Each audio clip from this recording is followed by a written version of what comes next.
Hi friends, welcome to Harilata's Garden. இன்னைக்கு இந்த வீடியோவில் ரோஸ் கார்டன் அப்டேட் தான் பார்க்க போகிறோம். கிரவுண்டில் மறுபடியும் ரோஸ் செடியெல்லாம் நட்டாச்சு. நான் ஸ்டார்டிங்கில் என்னென்ன மிஸ்டேக்லாம் பண்ணினேன், இப்போ அதெல்லாம் எப்படி நான் கரெக்ட் பண்ணியிருக்கேன் அப்படின்னு சொல்லிட்டு நான் ஓல்டு வீடியோ, அதாவது பழைய ரோஸ் கார்டன் வீடியோவையும் காமிச்சு உங்களுக்கு சொன்னால் கொஞ்சம் நல்லாயிருக்கும் கிளியராக. ஸோ அதனால் நான் ஓல்டு கார்டன் ரோஸ் காமிச்சு அந்த கார்டனில் என்னென்ன தப்பெல்லாம் பண்ணேன், அதெல்லாம் இதில் என்னென்ன சரி பண்ணியிருக்கேன் அப்படின்னு சொல்லிட்டு ஒன் பை ஒன்னாக சொல்கிறேன். அந்த மாதிரி இந்த கார்டனுக்கு நான் என்னென்னலாம் சின்ன சின்ன ட்ரிக்ஸ் எல்லாம் யூஸ் பண்ணி நட்டிருக்கோம் அப்படின்னும் சொல்கிறேன். இதுதான் நம்மளோட பழைய ரோஸ் கார்டன். இதில் பார்த்தீங்கன்னா நான் பாத்தி எடுத்து நட்டிருப்பேன். ஏன்னா பாத்தியாக நட்டோம் அப்படின்னா தண்ணி ஊற்றுறதுக்கு ஈஸியாக இருக்கும் அப்படின்னு சொல்லிட்டு பாத்தியாக எடுத்து நட்டிருந்தேன். அதே மாதிரி ஒவ்வொரு பாத்திலையும் பார்த்தீங்கன்னா 2 ரோ இருக்கும். ஒவ்வொரு ரோலையும் 10லேருந்து 12 செடி கூட நட்டிருந்தேன். அதே மாதிரி 3 பாத்தியில் 2 ரோ, கடைசி பாத்தியில் மட்டும் பார்த்தீங்கன்னா 4வது பாத்தியில் 3 ரோ நட்டிருப்பேன். ஏன்னா அந்த 3 ரோவில் பார்த்தீங்கன்னா மேக்ஸிமம் அந்த மினியேச்சர் ஃப்ளோரிபெண்டா வெரைட்டி அந்த மாதிரி பிளான் பண்ணி நட்டிருந்தது தான் ஸ்டார்டிங். அதாவது நட்டது இப்படி தான் பிளான் பண்ணி நட்டேன். ஒவ்வொரு செடிக்கும் ஒவ்வொரு அடி கணக்கு பண்ணி தான் விட்டது. ஒரு அடி கேப்பில் தான் நட்டேன். ஏன்னா நம்ம ஆல்ரெடி செடி நட்டிருப்போம். சரி இந்த சைஸுக்கு தானே வரும் நம்மள்ட்ட, ஆல்ரெடி நம்ம சின்ன சின்னதாக தானே செடி, ரோஸ் செடினாவே ரொம்ப பெருசாக வராது, குட்டி குட்டியாக தான் இருக்கும்னு ஒரு மைண்ட் தாட், நமக்கு அவ்வளோதான் வரும் அப்படிங்கிற மாதிரி. அதனால் இந்த இடமே போதும் அப்படின்னு கணக்கு பண்ணி நான் நட்டுட்டேன். அது மாதிரி எங்கள் மண்ணும் பார்த்திங்கன்னா ரொம்ப மோசமான மண் தான். இழுக்கையும் சுண்ணாமும் கலந்த மாதிரி இருக்கும். மேலே ஒரு அரடி வரைக்கும் பார்த்திங்கன்னா இழுக்கையும் செம்மண்ணும் மணல் அந்த மாதிரி கலந்த மாதிரி இருக்கும். அதனாலே பார்த்திங்கன்னா நிறைய தொழு உரம், அப்புறம் வெர்மி கம்போஸ்ட்டு, அப்புறம் பார்த்திங்கன்னா நகராட்சியில் வந்து மக்கும் குப்பையிலேருந்து எடுத்து நம்மளுக்கு ஒரு உரம் கொடுப்பாங்க. அது வந்து நிலம் வச்சுருக்கவங்களுக்கு அந்த சிட்டா இதெல்லாம் காமிச்சோம் அப்படின்னா நமக்கு வந்து ஃப்ரீயாகவே கொடுப்பாங்க. எங்களுக்கு வந்து கள்ளக்குறிச்சிலேருந்து வரதுனால டிரான்ஸ்போர்ட்டுக்கு மட்டும் அமௌண்ட் வாங்கிக்கிட்டாங்க. அப்பா தான் சொல்லி வாங்கிட்டு வந்து கொடுத்தாங்க. ஒரு டாரஸ் நிறைய கொண்டு வந்து கொட்டிட்டு போயிட்டாங்க. ஒரு டாரஸ்னால் நம்மளுக்கு 3 டிப்பர் வரும். வீட்டுக்கு முன்னாடியே கொட்டிட்டாங்க. பின்னாடி வந்து கொட்ட முடியாது, ஏன்னா பின்னாடி வந்து வண்டி வர்றதுக்கு இடம் இல்லை. அதனால் வீட்டுக்கு முன்னாடியே கொட்டிட்டாங்க. கொட்டி அதை ஒரு 10 ஆள் வச்சு அள்ளி கொண்டு போய் நான் பின்னாடி கொட்டினேன். அதில் பார்த்தீங்கன்னா அந்த மக்கிற குப்பையை நல்லா மக்க வச்சுட்டு அதை வந்து ஒன்ஸ் ஜலிச்சுட்டு நம்மளுக்கு கொடுப்பாங்க. ஆனால் இவங்க எனக்கு ஜலிக்காமே கொடுத்துட்டாங்க. அதில் பார்த்தீங்கன்னா நிறைய அந்த மெடிக்கல் வேஸ்ட்டு தான், சிரஞ்சி, கண்ணாடி துண்டு அவ்வளோ இருந்துச்சு. ஃபுல்லாகவே மறுபடியும் நான் ஆள் வச்சு சலித்தேன். ஏன்னா மறுபடியும் அதை ஏற்றி கொட்டுறதுக்கு சரி சலிச்சிட்டே போட்டுக்கலாம் அப்படின்னு சொல்லிட்டு ஒரு 10 ஆள் வச்சு 10 நாள் சலித்து, அதுவும் ஒரு டிப்பர் அளவுக்கு நான் சலிக்கவே இல்லை. கடுப்பாகி ஆள் வர வச்சு அள்ளியே மறுபடியும் வண்டியிலே விட்டாச்சு. அது வந்து கொஞ்சம் பார்த்து வாங்கணும். ஏன்னா நல்லா சலிச்சு கொடுக்குறாங்களா, இல்லை அதில் கண்ணாடி துண்டு இந்த மாதிரி சிரஞ்சிலாம் இருக்கா அப்படின்னு கொஞ்சம் பார்த்துட்டு வாங்கணும். நான் அதில் தான் பெரிய தப்பு பண்ணதே. ஏன்னா சரியாக போய் பார்க்காம சொல்லி வாங்கியாச்சு. நம்ம ஒரு வேலை செய்யணும்னா கண்டிப்பாக நிறைய தப்புகள் பண்ணுவோம். ஃபஸ்ட்டு டைம் ஒரு வேலை, எந்த ஒரு வேலையாக இருந்தாலுமே செய்யக்குள்ள சின்ன சின்ன தப்புகள் கண்டிப்பாக செஞ்சு தான் அந்த வேலையை கற்றுப்போம். எடுத்த உடனே நான் 100% பர்ஃபெக்டாக செய்வேன் அப்படின்னு நம்மளால் எதுவுமே பண்ண முடியாது.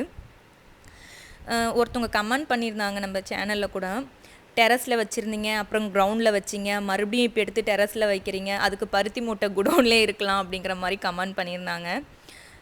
ஆக்சுவலி நம்ம எந்த ஒரு பயிருமே அப்படியே இப்போ மர வகைனா வச்சா அது மட்டுக்கும் அது சாகிற வரைக்கும் 10 வருஷமோ 20 வருஷமோ இருக்கும். ரோஸ் எல்லாம் பார்த்திங்கன்னா அதிகபட்சம் ஒரு 3லேருந்து 4 வருஷம் தான் நல்ல ஒரு ரெஸ்பான்ஸ் பண்ணோம். அதுக்கப்புறம் நம்ம அதுக்கு என்ன தான் இது பண்ணாலுமே பார்த்திங்கன்னா அப்படியே டல்லாக ஆகிடுது. அதாவது நான் சொல்கிறது ஹச்டி வெரைட்டி இந்த மாதிரி ரேர் கலெக்ஷன்ஸ் எல்லாமே ஒரு 3 வருஷம் வரைக்கும் நல்லாவே இருக்குது. 4-5 வருஷம்லாம் போச்சுன்னா கொஞ்சம் கொஞ்சமாக டல்லாக ஆகிடுது. ஸோ நம்ம எடுத்துகிட்டு மறுபடியும் வைக்கிறது தான் நல்லது. அதுவும் இல்லாமல் நிறைய வேலைகள், நான் சொன்னல ஒரு வேலை செய்கிறோம் அப்படின்னா அதில் நிறைய தப்பு வரும், அதை திருத்திக்கணும் நம்ம அடுத்தடுத்து செய்யக்குள்ள. ஸோ அதுக்கான திருத்தங்கள் தான் இந்த அடுத்து நான் இப்போ செஞ்ச கார்டனில் எல்லாமே பண்ணியிருக்கேன். ரோஸ் கார்டன் வந்து இனி நான் கிரவுண்டில் வைக்கல, டெரஸில் மட்டுமே இருக்கட்டும் அப்படின்னு சொல்லிட்டு முடிவு பண்ணப்போ என்னோடய ஹஸ்பண்ட் தான், இல்லை நீ கிரவுண்டில் வையே, கிரவுண்டில் இருக்க பழச்செடியை ஃபுல்லாக கூட எடுத்துகிட்டு ரோஸ் மட்டுமே கூட வை, ஒன்றும் பிரச்சனை இல்லை, நீ மறுபடியும் பழையபடி ரோஸ் செடி வளர்த்து பழையபடி வீடியோ போடு அப்படின்னு சொல்லிட்டு ஃபுல் அண்ட் ஃபுல் சப்போர்ட் பண்ணது அவர் தான். அதே மாதிரி ஃபுல்லாக ஐடியா கொடுத்தது எல்லாமே இந்த மாதிரி பண்ணு நல்லாயிருக்கும், இந்த மாதிரி பண்ணுன்னு சொல்லிட்டு எல்லா ஐடியாவுமே அவரோடது தான். அதுக்கு வந்து செடியை வந்து நம்ம பக்கெட்டில் வைக்கலாம், பக்கெட்டோட அடியை அறுத்துட்டு பக்கெட்டில் செடியை வச்சு வைச்சா நல்லாயிருக்கும், எல்லாத்துக்குமே ஈஸியாக இருக்கும், தண்ணி ஊற்றுறதுக்கு ஃபீடு கொடுக்கறதுக்குன்னு சொல்லிட்டு ஐடியா கொடுத்தது தான் அவர் தான். இந்த பக்கெட் ஃபுல்லாகவே பார்த்திங்கன்னா ஃபாரின்லேருந்து வந்தது தான். அவங்க கன்ஸ்ட்ரக்ஷன் ஃபீல்டில் இருக்கிறதுனால அங்கே பக்கெட்ஸ் நிறைய கிடைக்கும். அதெல்லாம் எடுத்து கார்கோவில் வேறு ஏதாவது போடக்குள்ள அது கூட சேர்த்து கார்கோவில் போட்டு விட்டுருவாங்க.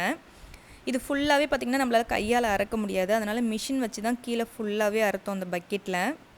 நம்ம கிரவுண்டில் வந்து ரோஸ் செடி, அதாவது ஒரு தோட்டமாக ஒரு 50 செடி 60 செடி வைக்கிறோன்னா ஃபஸ்ட்டு வந்து என்ன பண்ணணும்னா நல்ல கேப் விட்டு வைக்கணும். நான் லாஸ்ட்டு பார்த்தீங்கன்னா அதாவது ஓல்டு கார்டனில் நிறைய செடி வைக்கணும் அப்படின்ற ஆசையில் பார்த்தீங்கன்னா நெருக்கமாக நட்டு விட்டுட்டேன். இந்த டைம் நல்லாவே ஃப்ரீயாக நடணும் அப்படின்னு சொல்லிட்டாங்க. 2லேருந்து 3 அடி கேப் விட்டு நடு அப்படின்னு சொல்லியிருந்தாங்க. ஸோ அதே மாதிரியே அளந்து ஒவ்வொரு செடிக்கும் கேப் பார்த்தீங்கன்னா 2லேருந்து 3 அடி விட்டோம். அந்த மாதிரியே அளந்து நானும் இன்னொரு அக்காவும் தான் அது மாதிரி அளந்து டேப் வச்சு தான் அளந்தோம். அளந்து மார்க் பண்ணி விட்டுட்டோம். அந்த தாத்தா பள்ளம் எடுத்துக்கிட்டே வந்துட்டார். இதுதான் அந்த மண் பாருங்கள் எப்படி இருக்குன்னு சொல்லிட்டு. இழுக்கையும் சுண்ணாம்பு மண்ணும் அந்த வெள்ளையாக இருக்கிறது எல்லாமே சுண்ணாம்பு.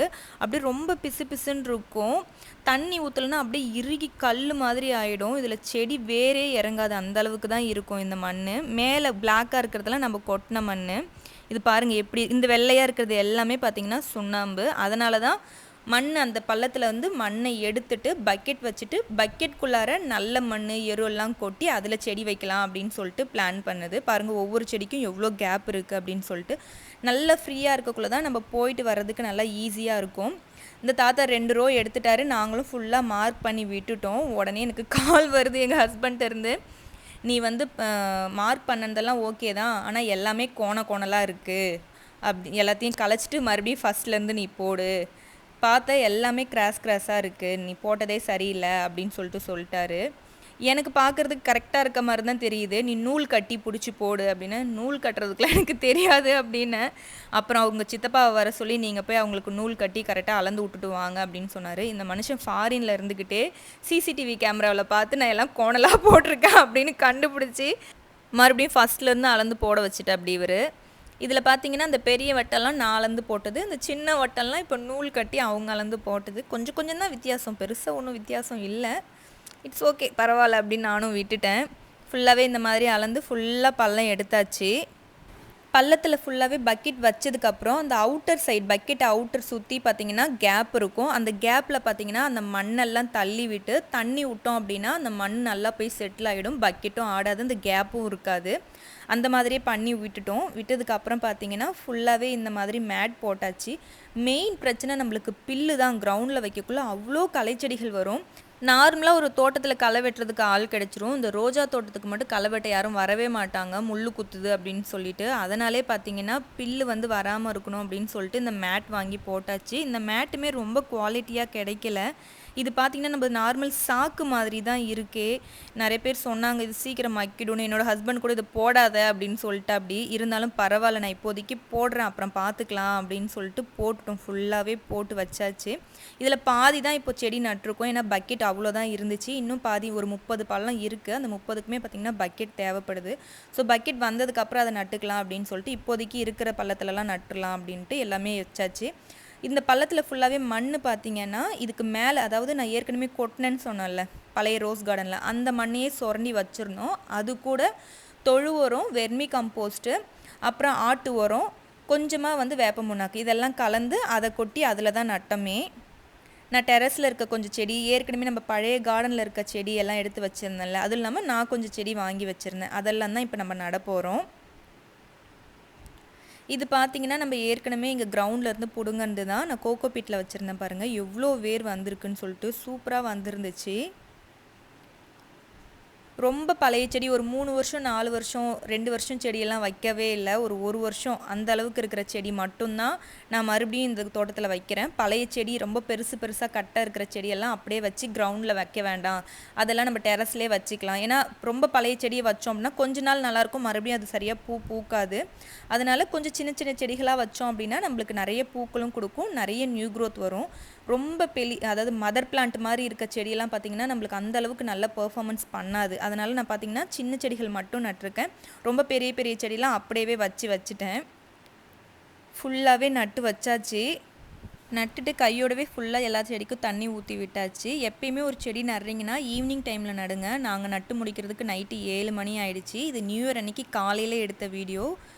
ஸோ வந்து மறுநாள் காலையில் காமிக்கிறேன் உங்களுக்கு. ஓரளவுக்கு பரவாயில்ல, எல்லாமே நல்லா நட்டுட்டோம். அதே மாதிரி பார்த்திங்கன்னா இன்னும் அந்த குப்பையெல்லாம் எடுக்கலை, அப்படியே இருக்குது, எல்லாத்தையுமே க்ளீன் பண்ணணும். அந்த மாதிரி இந்த மேட்டு வந்து அந்த ஜாயின்ட்லலாம் பறக்காமல் இருக்கிறதுக்கு வேறு ஏதாவது சின்ன செடிகள் வந்து பாட்டில் தொட்டியில் வச்சுருக்க செடிகள்லாம் எடுத்து கொஞ்சம் நாளைக்கு வச்சு விட்டால் தான் அது பறக்காமல் இருக்கும். இதில் சில செடிகள் மட்டும் நான் எடுக்கவே இல்லை. இது பார்த்தீங்கன்னா அந்த ஓரமாக வேலி ஓரமாக தான் ஒரு பன்னீர் ரோஸும் அடுக்கு பன்னீர் ரோஸும் ஒன்று இருந்துச்சு. அது ரெண்டையும் அப்படியே விட்டாச்சு. அதே மாதிரி பார்த்தீங்கன்னா இந்த சைடு கொஞ்சம் டிஏ ரோஸ், கொஞ்சம் ரேர் கலெக்ஷன்ஸ் ரோஸ் எல்லாம் வச்சுருந்தேன். இதையுமே எடுக்க சொன்னாங்க. அதனால் ஏர் லேயரிங் போட்டு வச்சேன். ஏர் லேயரிங் போட்டு வச்சு 1 மாதத்துக்கு மேலே ஆகுது, எதுலேயும் வேறே வரல. எனக்கு இது நான் நிறைய இடத்துல விசாரித்து பார்த்தேன், இந்த ரோஸ் செடி மறுபடியும் கிடைக்குமான்னு சொல்லிட்டு. கிடைக்கவே இல்லை. எனக்கு எடுக்கவும் மனசில்லை. சப்போஸ் நம்ம எடுத்து மறுபடியும் வச்சு அது வரல, அந்த செடி போயிடுச்சுன்னா என்ன பண்ணுறது, கிடைக்கும் இல்லையே அப்படின்னு சொல்லிட்டு இந்த வட்டத்தை மட்டும் அப்படியே விட்டாச்சு. இதை க்ளீன் பண்ணி இந்த இடத்துலையும் மேட் மட்டும் போட்டுக்கலாம், அந்த செடி இருக்கிற இடத்த மட்டும் விட்டுட்டு அப்படின்னு சொல்லிட்டு விட்டாச்சு. இந்த செடியை எதுவுமே டிஸ்டர்ப் பண்ணல. இங்கே ஒரு 10 செடிக்கு இருக்குது. இந்த 10 செடியை அப்படியே விட்டாச்சு. ஏன்னா நல்ல க்ரோத் இருக்குது, அவ்வளோ சூப்பராக இருக்குது. சப்போஸ் நம்ம இதை எடுத்து ஏதாவது ஏன்னா இதெல்லாம் இப்போ நட்டு 1 இயர் கூட ஆகலை. இப்போ லாஸ்ட்டாக நட்டது தான் இந்த செடிகள் எல்லாமே. அதனால் இது எதுவும் டிஸ்டர்ப் பண்ண வேண்டாம் அப்படின்னு சொல்லிட்டு இந்த வட்டத்தை மட்டும் நாங்கள் அப்படியே விட்டுட்டோம். அதே மாதிரி பழைய செடியில் பன்னீர் ரோஸும் அடுக்கு பன்னீர் ரோஸும் விட்டாச்சு. ஏன்னா அதெல்லாமே சூப்பராக இருக்குது, அவ்வளோ பெரிய செடி. அதை எடுத்து கண்டிப்பாக நம்ம வச்சாலுமே வராது. ஏன்னா ரொம்ப பெருசாக கட்டாக இருக்கக்குள்ளே வேர் கண்டிப்பாக நம்ம எடுக்கக்குள்ளே காயமாயிடும். அதை வச்சாலும் மேக்ஸிமம் வராதுங்கிறதுனால அதை அப்படியே விட்டுட்டோம். அதேமாதிரி பக்கெட் புதைக்கக்குள்ளே பார்த்தீங்கன்னா ஒரு 3 இன்ச்சு அளவுக்கு பக்கெட் மேலே தெரிகிற மாதிரி தான் விட்டு நட்டுருக்கோம். இதில் நம்மளுக்கு ப்ளஸ் என்னென்னா தண்ணி செலவு ஜாஸ்தி ஆகாது. அதுவும் இல்லாமல் எங்கள் ஹஸ்பண்ட் வந்தோடனே நான் சொட்டு நீர் போட்டு தரேன்னு சொல்லியிருக்காங்க. ஃபுல்லாத்துக்குமே சொட்டு நீர் பைப்பு. அந்த மாதிரி நம்ம ஃபீடு கொடுக்குறதும் ஈஸியாக கொடுக்கலாம். ஃபீடுமே வேஸ்ட் ஆகாது. எல்லாமே கணக்கு பண்ணி தான் பக்கெட்டில் வச்சாச்சு. ஸோ நேற்று கூட ஒரு ஃப்ரெண்ட் கேட்டிருந்தாங்க, ஏன் பக்கெட்டோடு புதைச்சிருக்கீங்கன்னு சொல்லிட்டு. வேர் கீழே போகும். ஏன்னா பக்கெட் அடியை நம்ம அறுத்துட்டோம்ல, கண்டிப்பாக கீழே போகும். அந்த பக்கெட் ஃபுல்லாகவே பார்த்திங்கன்னா ரொம்ப ஹெல்த்தியான சாயில் தானே இருக்குது. அதனால் செடியும் நல்லா வரும் அப்படிங்கிற ஒரு தாட்டில் தான் பக்கெட்டில் வச்சுருக்கோம்.